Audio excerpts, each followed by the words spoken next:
24 hours away from the first NATO summit in D.C. in 25 years.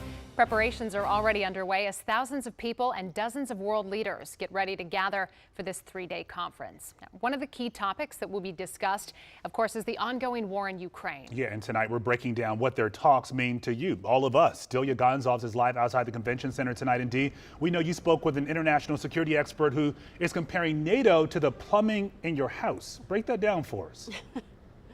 Yeah, she is. It was a very long-lasting, memorable, and visual analogy that she used. So follow me on this one. We all know that how important plumbing is to our home to make sure everything runs smoothly. We don't think about our plumbing until something goes wrong. And when we need a plumber, we know it's going to cost us. This expert says NATO is a lot like the plumbing in our house. We don't often think about NATO, but when we need them, they are there working to ensure stability around the world and peace as well. She says without NATO, nothing runs smoothly. And even though we saw that horrific attack in Ukraine, a children's hospital attacked earlier by Russia, certainly causing deep turmoil in the world, this expert says without the work of the North Atlantic Treaty Organization in its 75-year history, the war would be far worse and far wider in scope. Kathleen McInnes is the director of the Smart Women, Smart Power Initiative,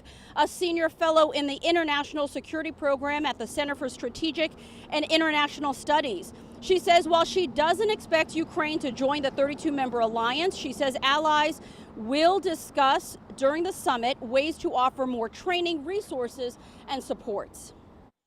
Let's not forget, they are fighting this war against Russia so we don't have to. They are putting their lives on the line so we don't have to. Success is a celebration of everything that this alliance has accomplished. I mean, 75 years of the world's democracies coming together and sort of saying to each other, an attack on one is an attack on all because we believe in our democratic values together. That's huge. That gives us this space to have peace and again have our markets and our economies thrive. There's some naysayers that say things like as allies haven't spent enough on defense and why should we be paying more into this alliance than our other partners are.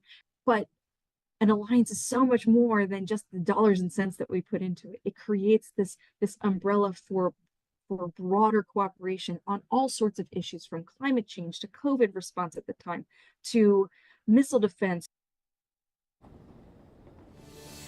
A fascinating conversation earlier today with Ms. McInnes, who really broke it down into terms that we can all understand why this matters to all of us, and these conversations here happening in the nation's capital are so important and meaningful.